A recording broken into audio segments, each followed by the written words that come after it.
It's known for blues, barbecue, and something else. Memphis is rough, man. For real. This city breeds hardcore killers. Like homeboys were killing homeboys, you know. We was knocking each other out. One gang shows no mercy, bathing these streets in blood. A lot of folks tried to come. So a lot of folks didn't leave. LMG. LMG, love murdering gangsters. Cause on the Mississippi Delta, it's kill or be killed. It's like an imaginary story, but it ain't. It's a death story and a death trap.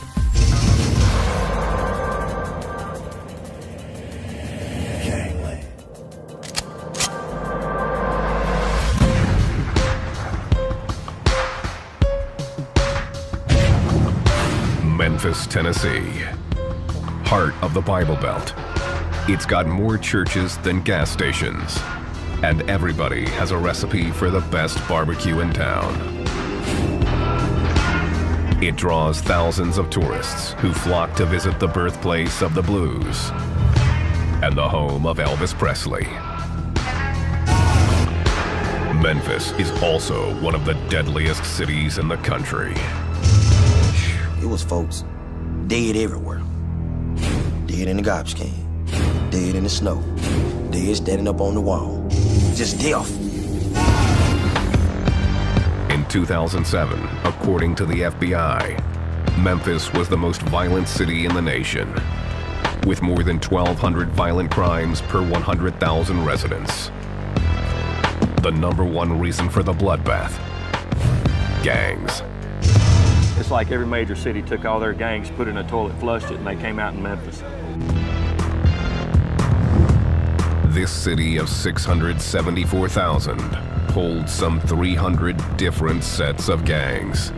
The most notorious of those, the LMGs, love murdering gangsters.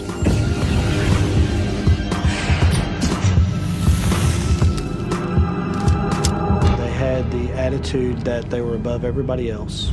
It caused them to really having to back up their attitudes. We liked the attention. We drew attention. We did things on our own, and we did things our way. The gang started in Lemoyne Gardens Housing Project. Located on the city's south side, the gang made it synonymous with murder. I done seen folks get shot all kinds of ways. 1 bullet, 2 bullets, 3 bullets, 4 bullets, 5 bullets, dead. It's like survival of the fittest. You know, just gotta watch your back. The LMGs also made the gardens extremely dangerous for outsiders who dared to enter the area. You come through there, you gotta know somebody. You don't know nobody? I'm telling you what's been happening to you. And that's for real. 28-year-old D'Angelo Bills grew up in the garden.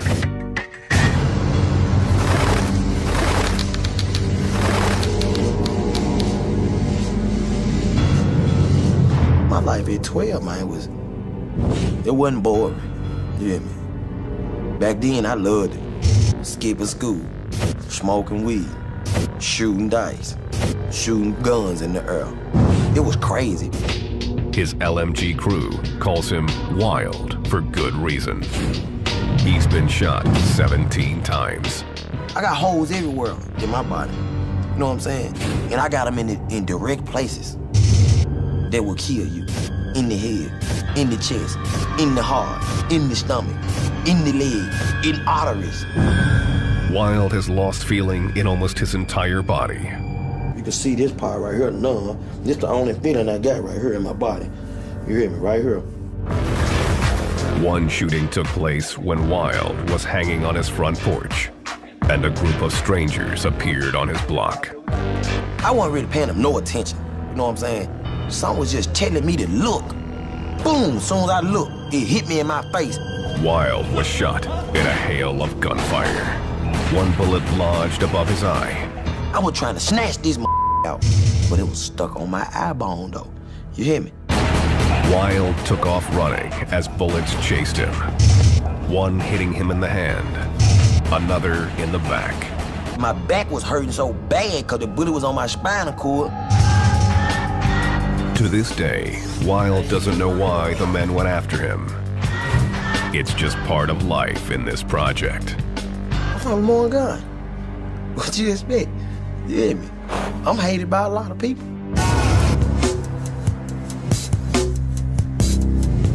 LMG member Curtis Crump learned early on to tune out the gunfire in Lemoyne Gardens.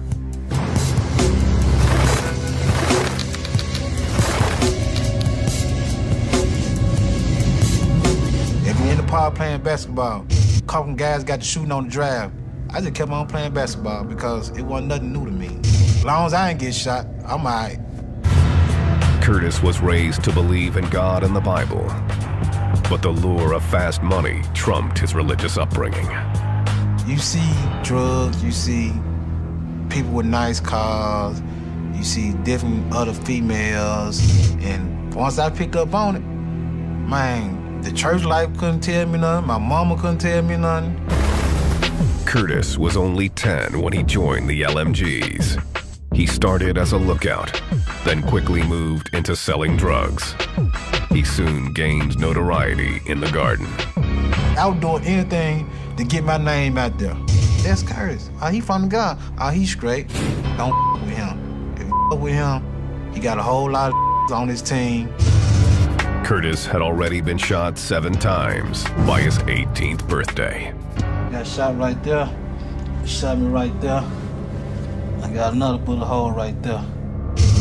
One shooting almost cost him his life.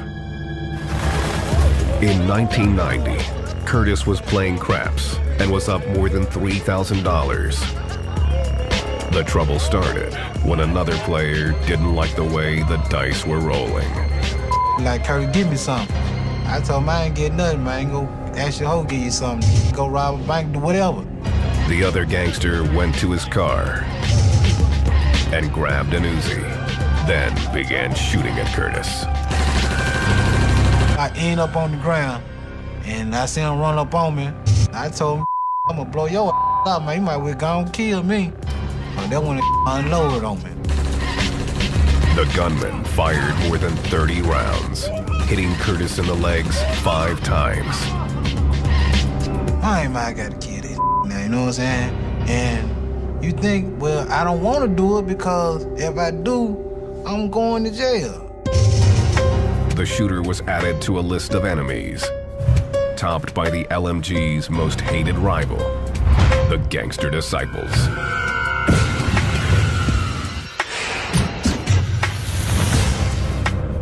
The two gangs have battled for control of the Memphis streets for years. It traces back to the LMG's most revered leader, George Hewlett, aka G-Train.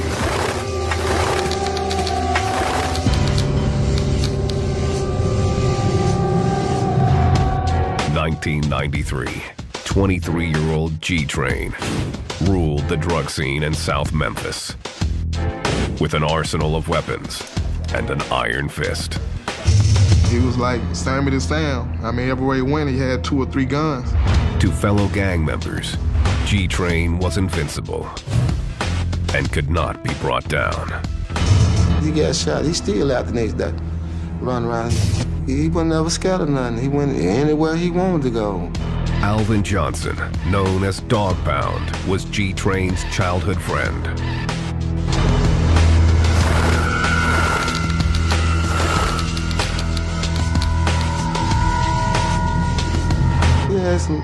He had enemies. He had a lot of enemies. G-Train's biggest enemy was a local gangster disciple leader named Daryl Jordan, aka Cowboy. It all started with the rumor that Cowboy had jumped the little brother of a high-ranking LMG member. Cowboy had robbed him. You know what I'm saying? Took his money, took his dope. So they disrespectful, you know what I'm saying? Cowboy was also disrespecting the LMGs by selling drugs on their turf, a crime punishable by death. Cowboy, Daryl Jordan, had violated the lines of demarcation It was Train's turf. There was no question about who ran that area of town. Cowboy was smoking weed with two friends in a parking lot near the Lemoyne Gardens project when 6 members of the LMGs, including G-Train, pulled into the lot. Train called Cowboy over to settle their differences. Minutes later, all hell broke loose. When the shooting stopped, Cowboy was lying near a parked car. He had been hit 12 times, including once in the head. The police rushed to the scene and found Cowboy amazingly still alive. He immediately made a gasping claim. When the officer got down and asked him what happened,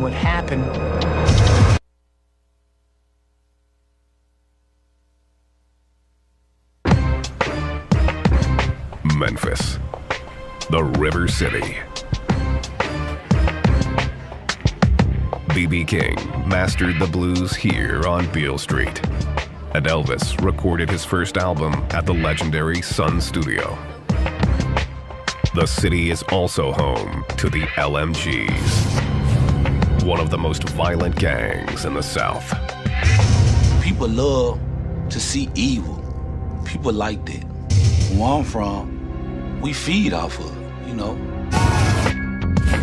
The LMG's base of operations is Lemoyne Gardens Housing Project in South Memphis, one of the poorest areas in the city. The project has 842 apartments and was built as part of President Franklin Delano Roosevelt's New Deal initiative. The goal was to rid Memphis of its slums by providing the poor with temporary housing. It was unsuccessful. Public housing became a permanent place for people who were in poverty to live, a place we could forget about people in many ways. Those forgotten people have gone through generation after generation of hopelessness. It concentrated substantial numbers of people in a relatively small area that have very little hope for economic advancement, often have failing schools that are serving them, few services that are available to them. All of that starts giving rise to the kind of criminal activity we see. While many residents of the projects were hard-working citizens, some chose a different path. In the 60s and 70s, dealing drugs became a way to make a fast buck. The scene only got worse in the 80s when crack hit town. Once crack cocaine hit the streets of Memphis, Tennessee, there was a great deal of fuel added to the fire. Gangs hit the streets. The project's toxic mix of poverty and drugs was irresistible to large gangs looking to expand their business. The gangster disciples of Chicago were one of those in search of a quick buck. Their arrival disturbed longtime residents like Alvin Johnson, aka Dog Pound. It came to a point where we like, hold on, something is changing out here. Really changing. When we were growing up, we used to come out and play ball and stuff. Wasn't that much arguing or fighting or hearing gunshots or none of that. Then, over the time period, things started changing. Probably when a lot of gangs started coming in, Memphis and stuff. The situation in Lemoyne Gardens was made worse by ongoing feuds with 3 other housing projects in South Memphis. They put all these 4 projects in one neighborhood. So you got 4 project neighborhoods now. There's gonna be some fighting. In the early 1980s, a group of friends from Lemoyne Gardens Project decided to band together. They called themselves the Lemoyne Gardens Mafia, LMG for short. There wasn't no way out, you hear me? This is all we know. We're gonna ride together. Wherever we go, we're gonna be together. You hear me? Whenever something happen, we going together. That's just how we was. The LMGs were soon more than 100 strong, promising to have one another's backs. If somebody from the outside, we was in tune with it, all us was going. It wasn't no, I'm gonna pick you, I'm gonna pick you, I'm gonna pick you, I'm gonna pick you. No. It's like, man, look, man, you know we're in tune with such. Oh, for real? Hold up, man. Let me get everything. Let's go. When we mob deep. And when we mob, everywhere we go, it's somebody gonna recognize who we are. The drug scene in South Memphis was exploding, and the LMGs were looking to dominate the trade. Come get anything over there in Lemoyne Garden, from marijuana to crack cocaine to powder cocaine. It was really like a mini cartel. The gang's united front quickly became profitable. Guys over there, they stood together, they hustled together. This area right here is like where me, George, and a whole lot of us growed up at. We hung right up around this area right here. And it was like a supermarket to us. Money everywhere. You know what I'm saying? By 1993, the LMGs were running the streets. And 23-year-old G-Train was rising to the top. Train always had money. You hear me? For real. He was a bona fide hustler. His name just blew up in the neighborhood, you know what I'm saying? Everybody want to be around Train. G-Train threatened anyone who got in his way as he assumed control of the LMGs. The name Train conveys a certain message, or messages. And it's about fear, it's about violence, it's about a hardcore Memphis gang. His deadly mystique soon stamped him as untouchable. He went anywhere he wanted to go. He felt like he wanted to go there, that's where he went. He wasn't running for nothing. G-Train used his drug profits to purchase a nightclub, the Headquarters. It became the place to be seen and the main hangout for the LMGs. Normal night, we have probably up to about 500 people come up through here.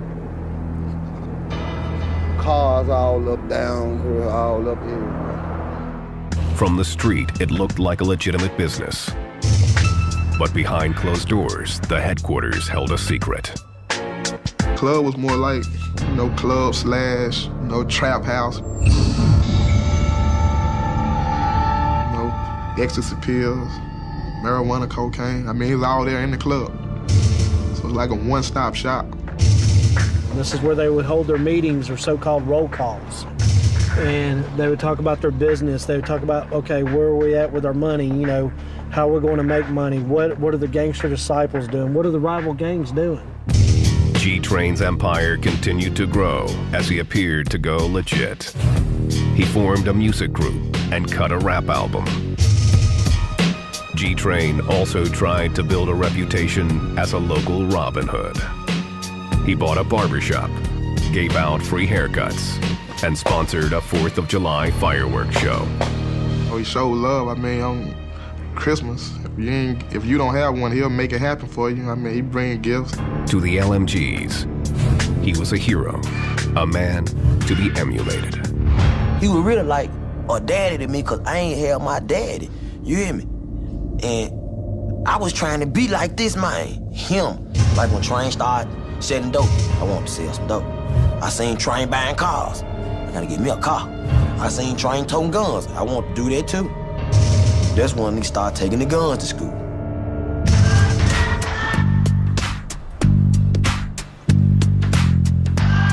G-Train wasn't loved by all. As his power and wealth grew, he and the LMGs began crossing enemy lines. They were starting to sell drugs over onto the gangster disciple territory. And when that started happening, the LMGs and G-Train were starting to cut into the money of the gangster disciples, which is going to cause a problem. The gangster disciples wanted G-Train dead. It only added to his legend. He was said to have 9 lives for all the times that people tried to kill him, but were unsuccessful. The gangster disciples got frustrated when they couldn't get to G-Train. and went after his family instead. In the early 90s, they attacked Train's brother and almost beat him to death. To the LMGs, the assault was a declaration of war. Train just took it out on them. He didn't care who it was. If he was GD, he was gonna get it. All us crazy. You hear me? But we cool crazy. We ain't crazy till you mess with us. Till you do something that my brother, my cousin, my partner, my sister, my mama.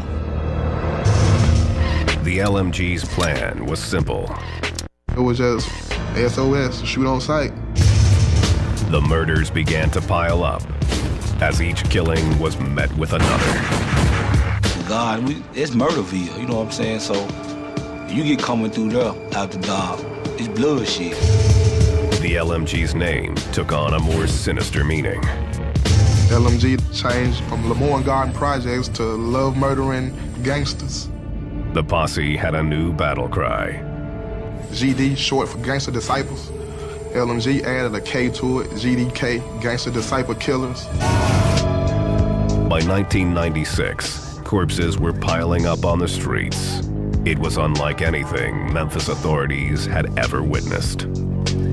The war by law enforcement standards was off the charts because of the number of killings and shootings that were taking place in a small period of time.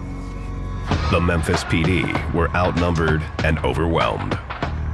Even with 1,500 officers, they couldn't handle the nearly 2,000 arrest warrants generated by gang violence alone. How are you gonna chip away with that small of a population of officers? It's virtually, the numbers are impossible.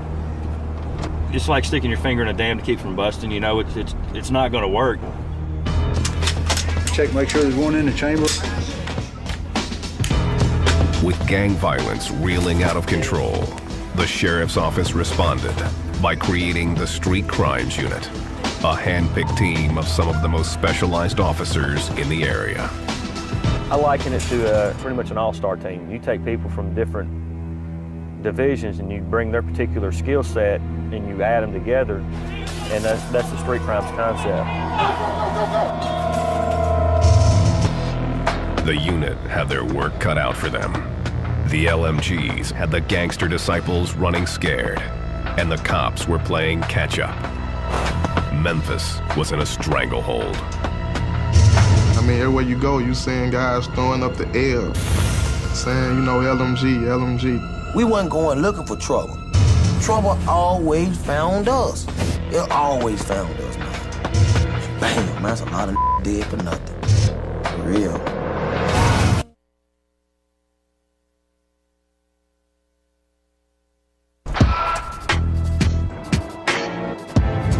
Memphis. From Graceland to the Civil Rights Movement, this city has seen its share of history, much of it infamous. Going on about your business now, or some gonna rob, some gonna shoot you. In 1997, the Street Crimes Unit was formed to combat one of the city's greatest threats, gangs, among them the LMGs, or Love Murdering Gangsters. Detective David Ballard has been a member of the team for 2 years and has first-hand knowledge of the violence. His aunt was a sheriff's deputy and was killed by a gangster while on duty. Her call sign was Charlie 7, and I got to put on my trigger finger there. Hopefully, in the event I ever have to use that finger, she'll be there and she'll help me make good decisions. Maybe like I got a guardian angel riding with me. The Street Crimes Unit has a tip on some gangbangers selling drugs out of a trap house in South Memphis, where the LMGs reign. This guy got some, should have some crack cocaine, marijuana. You'll be aware there's gonna be some handguns in here. Y'all watch, you know, have somebody on the perimeter, yeah. We'll take out that glass door and hemo, you just make entry. You'll be on the shield, make your entry through there. Let's roll.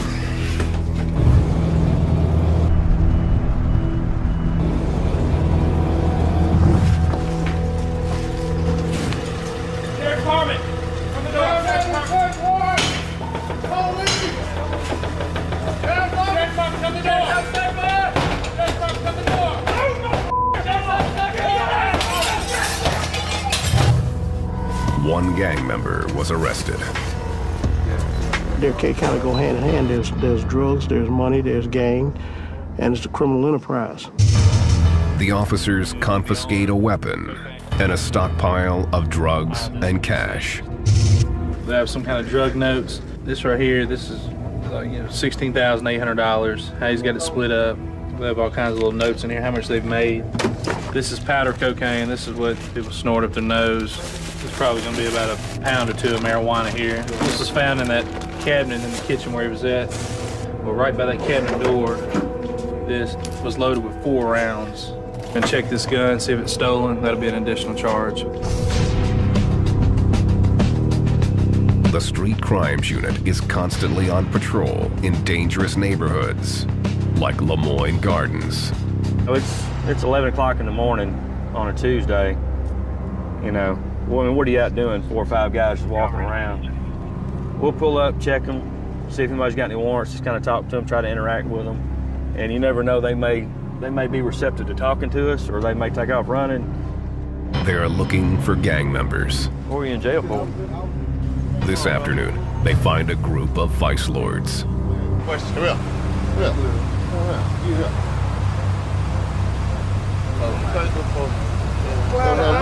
So now you ain't doing nothing. I ain't say I was doing nothing. All right, well, it's mine now.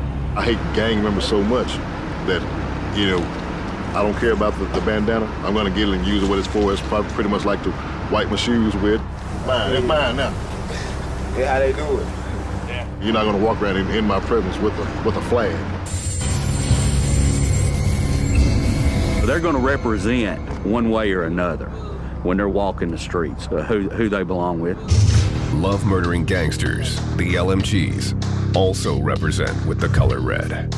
We will wear the opposite colors of disciples. Their street colors are blue, we will wear red. There is no jump-in required to get into the LMGs. There's only one initiation rule. You've got to be from the Lemoyne Gardens Project. We was from Lemoyne Gardens, we was hood, we growed up together, it was like a family thing. The love-murdering gangsters don't have many rules. But there is a code that members like Curtis Crump adhere to. It's all about sex, money, and murder. We love having sex, we love getting money, and up is murder. Tattoos also aren't mandated. But many members choose to mark themselves with the name of their hood. If you real thoroughbred that were born and raised from the God, you got that, you know what I'm saying? You got that stamped on you.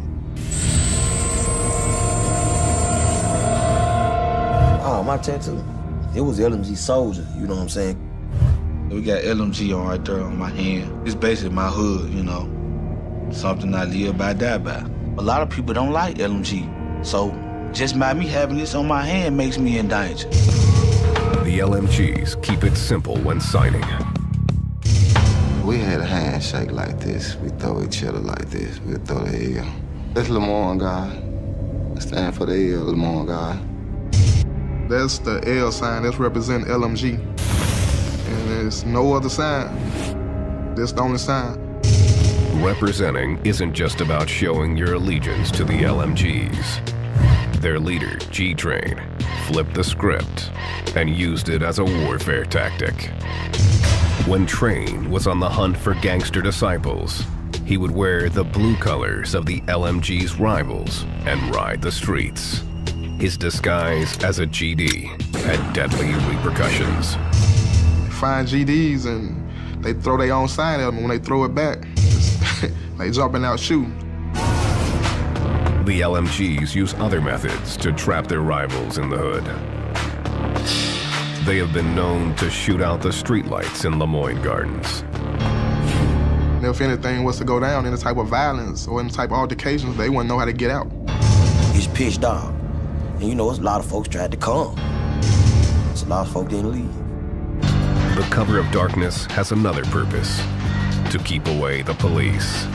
They see a dog, and we run through a cut, and they see his dog, we know they're gonna stop. In 1997, the LMGs were untouchable in Memphis. The war with the GDs had accelerated, and the cops couldn't control the bloodshed. Then, a dead man told his tale. Ain't no such thing, well, shoot this person, let him live, go to the hospital, cause he gonna come back. In some shape, form, or fashion, he always come back at you.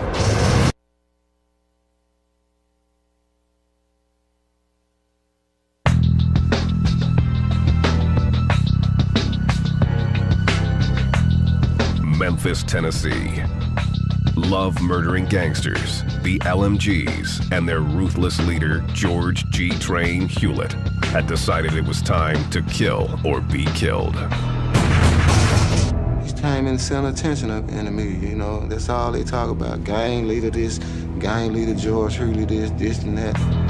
The LMGs were involved in a turf war with the gangster disciples and anyone else who threatened their drug business. Man, it was bad coming in that project, man. Yeah. It's like a death trap. Ain't no telling what line to happen when you come in there.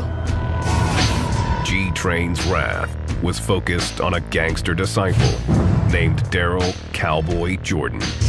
Cowboy had robbed the brother of an LMG member and was dealing drugs in the gang's hood.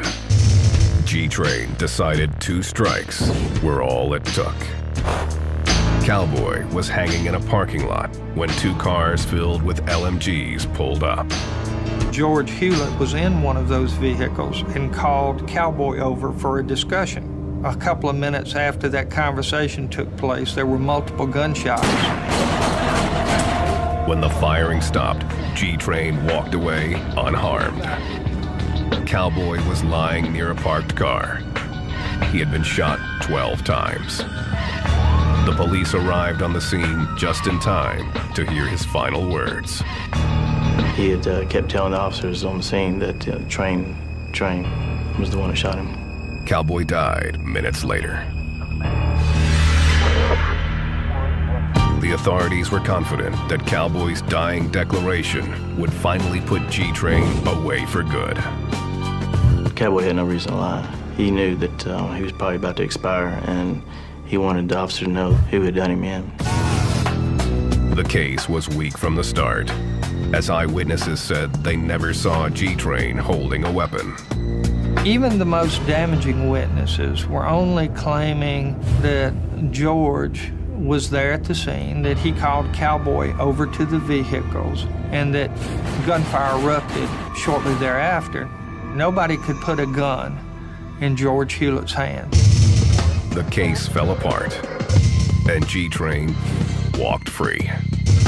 And then they found him not guilty on the charge, you know. Wouldn't come like, he didn't have no pill. He was talking at that time. He never did nothing. The Memphis PD suspected the LMGs had intimidated witnesses. People tend to kill witnesses. If they just shot up this house, what's going to stop them from shooting my house up? You know, what's going to stop them from hitting my daughter or my son or my grandchild? No, I didn't see nothing, officer. Our motto, we can't leave no witnesses, so you might get caught up in the mix, you know what I'm saying? 2 LMGs that were with Train pled guilty to voluntary manslaughter. They were sentenced to 10 years. G-Train was in the clear. The case marked a turning point in the prosecution of gangbangers in the city of Memphis. It was realized that there were some complexities to prosecuting gang murders and that they needed to put together a specialized task force to confront these kind of cases dealing with witness intimidation, witness relocation, and certainly using gang members as witnesses. The district attorney took action, creating the Gang and Narcotics Prosecution Unit. The sheriff's office also launched the Street Crimes Unit, an elite team of officers determined to end the bloodshed. It did nothing to slow down the LMG's reign of terror. If anything, G-Train's acquittal made him even more brazen. 1998. First, Train was suspected of shooting 2 gangster disciples from a moving car. Then, just weeks later, an officer responding to gunshots found G-Train standing over the dead body of a gangster disciple named Demetrius Jones. The officer then found himself in the line of fire.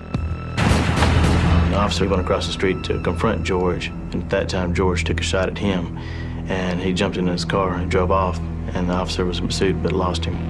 Train was placed under investigation for the murder, but remained on the streets. And the LMG's battle with the gangster disciples was far from over.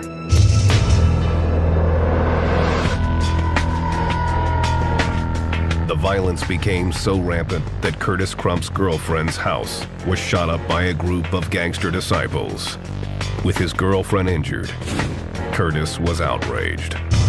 I just looked at it, man, you got me up, you know what I'm saying? You should have came at me instead of trying to go to my girl's house, you know what I'm saying? Of course, I went on a rampage.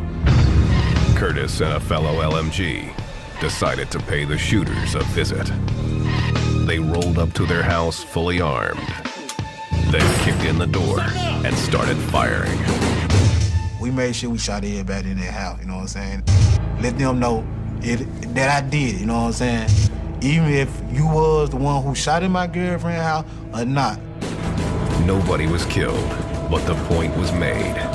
Don't mess with the LMGs. We always thought we was untouchable. They can't kill us, man, you know what I'm saying? We untouchable, man. The LMGs may have been untouchable, but Lemoyne Gardens housing project was not.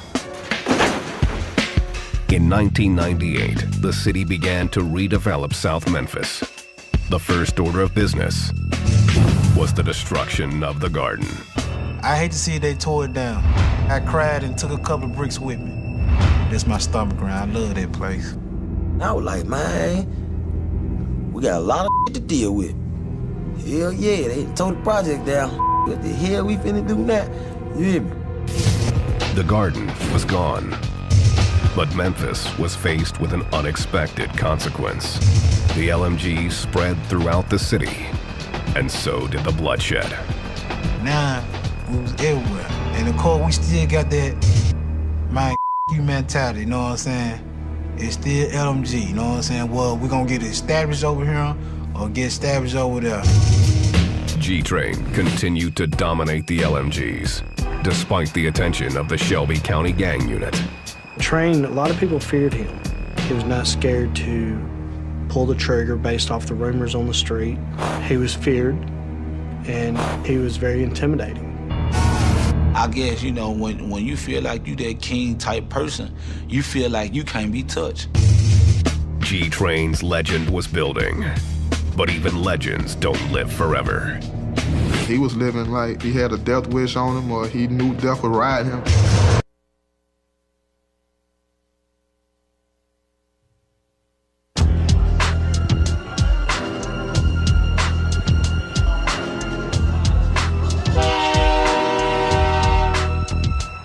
Memphis, Tennessee, 1999.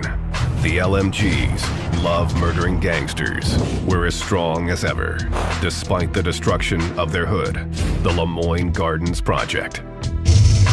Their embattled leader, G-Train, had avoided serious jail time and numerous assassination attempts. A lot of gang members started to believe in this mystique that he was invincible. George had 9 lives. On November 10th, G-Train's legend came to an abrupt end.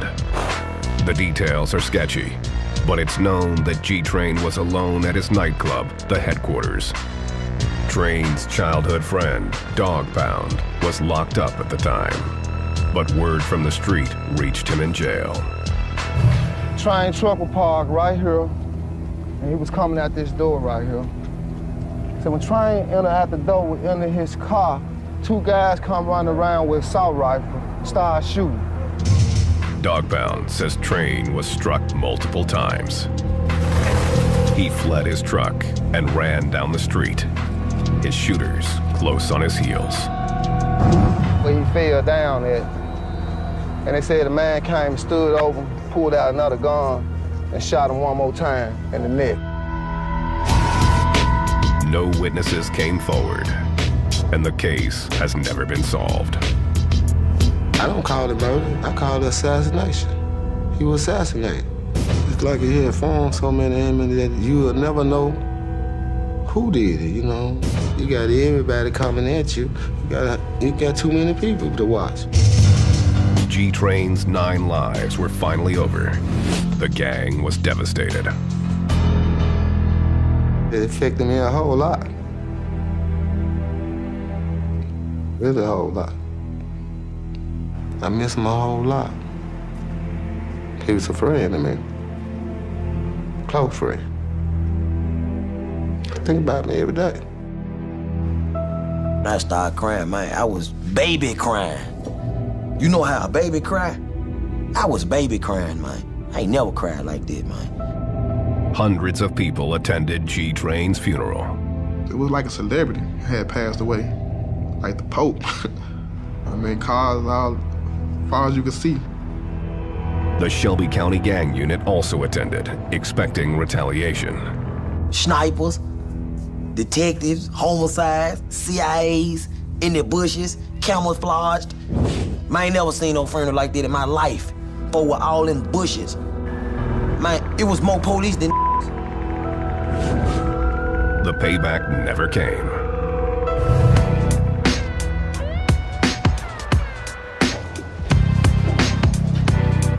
Gang members say the LMGs have been in turmoil since G-Train's death, and they're keeping a low profile. When you cut off the head, you know, you shut down everything. The whole body can't function. It was a reality check, you know what I'm saying? And like, damn, what we gonna do now? The land where Lemoyne Gardens housing project once stood is now covered with mixed-income townhomes. Dog Pound is out of jail and says he's staying clear of trouble. When he visits his old haunts, he barely recognizes the area. This was the main spot right here. It's a whole lot different now. A whole lot of things have changed. Way different what it used to be. I miss a lot of it. I can't hang around like I used to. Get a trespass charge. Some believe that because the LMGs are spread out across the entire city, they are more dangerous than ever. You can be reached anywhere, anytime. And that's a fact of life right there. You're not safe anywhere in this town. 34-year-old Curtis Crump is currently on trial for attempted first-degree murder and aggravated assault. He's confident that the LMGs will soon be as large as when G-Train ruled the streets. We got brothers that came up and they throwing LMG up. Kids might be throwing LMG up, so it ain't gonna never end. Yeah, that train gonna definitely roll, you know what I'm saying? No matter what. D'Angelo Bills hasn't spent a full year outside of jail since 1990. Wild continues to represent the gang, but is aware it comes with a price. Lost a lot of love, man. A lot of friends. Man, a lot of they ain't even here no more. You hear me? No, half of them in the penitentiary, like I said, and half of them dead. He hopes that his current stint in jail for a weapons charge will be his last. When he gets out, Wild plans to focus on his rap career, where he pays tribute to his fallen LMGs. I'm shedding tears, and can't nobody feel my pain. Over the years, I done seen some of the craziest thing. Remember Train? That's a legend. Most of y'all don't know. When he was here, he ran like they pictured a ghost. Right after that, Lil Daddy died. A chopper opened his chest. I wish like hell I could've caught him just to give him my best. Life is a mess. You can only live once on earth. So if I die right now today, I know my mama be hurt. I'm still thinking about my auntie. Shout it MP and Lil Mike. They got me shedding tears, dog, but they're just life. That's just life, man. Feel that?